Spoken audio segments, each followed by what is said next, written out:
So we have the pendulum and we let it swing back and forth. It is a difficult demonstration. First of all, it is painful, it really is. If you know only the name, you know nothing. So it's a classic by Feynman.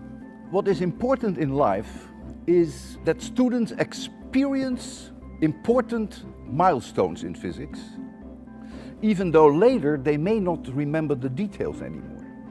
I mean, who can remember 10,000 physics equations? I can't. Their life will never be the same. And then I say, all of you have now lost your virginity. That's the part they really like.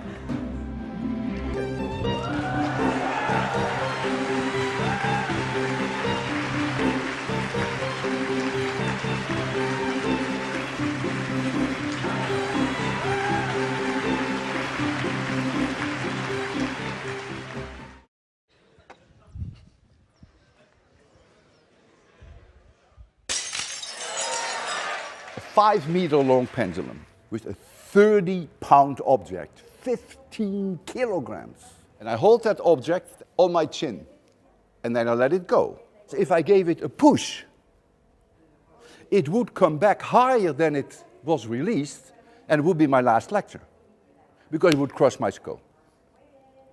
So now the conservation of energy would require that if it comes back to me, it can never get any higher than my chin. And that's what I do. Close my eyes, hold the object, count down, 3, 2, 1, 0. Let it go. The class is silent. And the object comes back and stops right here. Conservation of energy. Physics works and I'm still alive.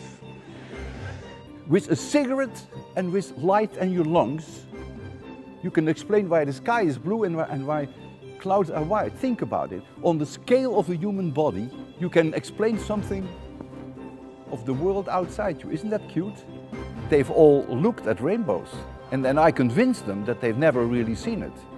They've actually been blind. When they looked at the rainbow, they don't realize it, but they were blind. And I opened their eyes. You measure the student standing up, then I lie down the student horizontally, and I measure again the length. And then the person is very roughly 2 centimeters longer. It's a lot. So when you stand up, it is gravity that makes you shorter.